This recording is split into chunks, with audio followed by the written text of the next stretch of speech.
Welcome to the latest episode of the Review Series.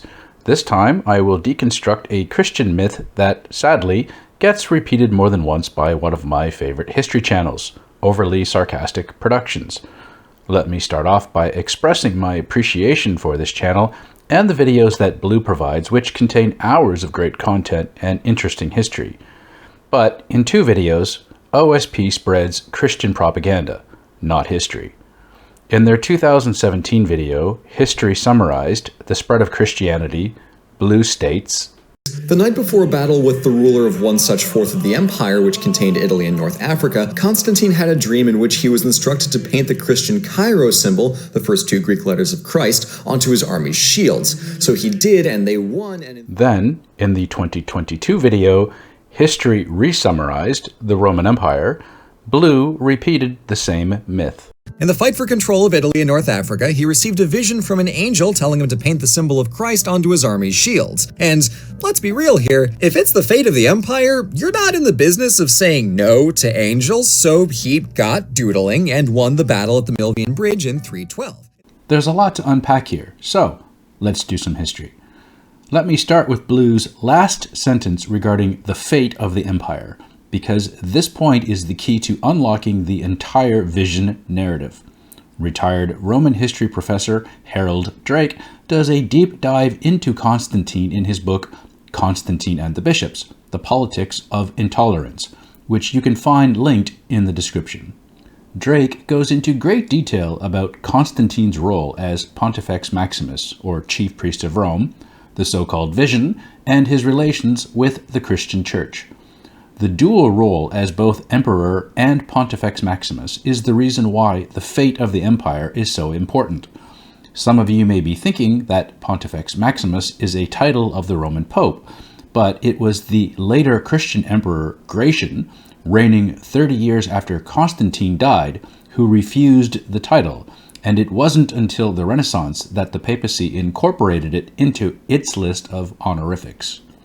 Both Lane Fox and Drake point out the distinction that politics and religion were fully intertwined in the ancient world, and the role of the ruling class, and more importantly, the emperor from Augustus onwards, was to ensure favorable divine intervention to ensure the empire's fate.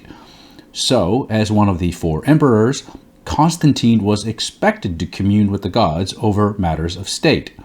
Further, Bishop Eusebius of Caesarea, the author of the Life of Constantine, which records one adaptation of the vision, notes that Constantine would always wait for a divine omen before starting any battles. One brief side note, Drake also points out other instances where Constantine made direct parallels between himself and the Apostle Paul, who was also converted by a vision. Therefore, we should ask ourselves, was it a coincidence that Constantine claimed to be converted by a vision? So, to the vision itself. The first question we have to ask is, which vision? As noted a moment ago, Eusebius mentions that Constantine claims he was predisposed to receive them, and Drake highlights the similarities with visions he claimed to have received before his conversion. In 310, Constantine defeated the retired Augustus Maximian, who had returned and tried to take Constantine's army for himself. Constantine tells of having received a vision from a god that he would be victorious, but the god in this case was Apollo. The second and third questions are, what did Constantine claim to see, and where? Drake details the differences between the accounts. In 313, less than 4 months after the Battle of Milvian Bridge, at a meeting with the Eastern Emperor Licinius, an oration celebrating the victory was given, but there was no mention of the Christian God, only that Constantine received a sign from a divine mind. Additionally, Constantine had coins minted for the occasion, which shows him in profile with Apollo, aka Sol Invictus. The skeptic in me is forced to wonder, why would Constantine commission a coin with pagan imagery if it was the Christian god that had sent him a sign, as he would claim in later years? Then, around 315, 3 years after the victory, the first Christian account appears, written by Lactantius, the Christian apologist who falsely attributed the famous trilemma to Epicurus.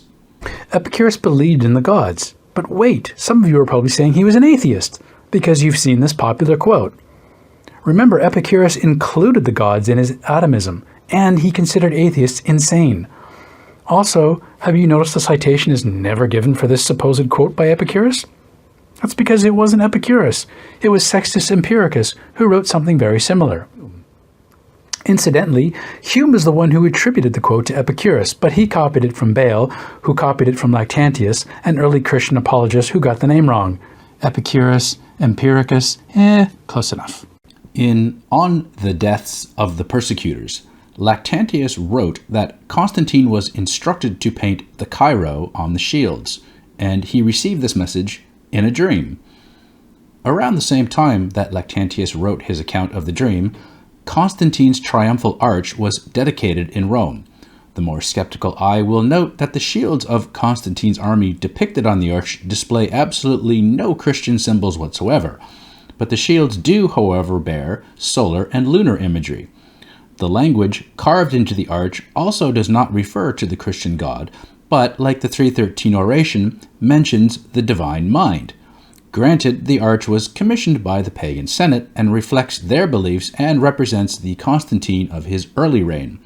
Though the Chi-Rho does not appear on the arch, it does appear on his helmet on a coin issued in 315 and became increasingly used during his reign. The dream of the Chi-Rho is what Blue mentioned in the 2017 OSP video. Then he states Constantine actually did paint the symbol on the shields.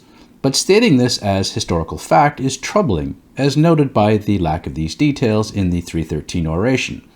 Therefore, we can't state that this order was ever given and carried out as a matter of history. But this narrative was most likely flamboyant exaggeration after the fact. Now here's where things start to get interesting, because it was in the Life of Constantine by Eusebius, written in the 330s, that things changed again. And in this version, Constantine saw a vision of the cross in the sky. In the 2022 OSP video, Blue states the symbol of Christ, not Chi-Rho, and the visual is of the cross in the sky. So we have two accounts written about 20 years apart, where Constantine has a dream of the Chi-Rho, and the other where he has a vision of the cross in the sky. Not only does OSP perpetuate this myth twice, but conveyed both versions of the story in separate episodes. Drake notes that some scholars have argued the 310 vision of Apollo was the vision Eusebius wrote about, suitably Christianized. However, Drake points out that Eusebius wrote that he simply reported the vision as Constantine himself told the story.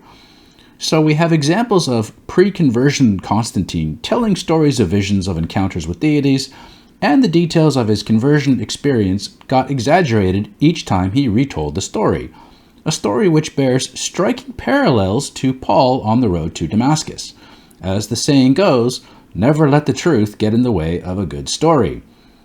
Blue, in future videos, please stop repeating Christian propaganda and Constantine's embellishments as proper history, or at least introduce the topic with the appropriate disclaimer. Keep up the great work, as aside from this little pet peeve of mine, I really enjoy your content. Thanks for watching, and I hope you enjoyed this summary. If you like my content, please like and subscribe to get notified of new videos. Please also consider supporting my work by becoming a Patreon sponsor. You can also find me on the following platforms: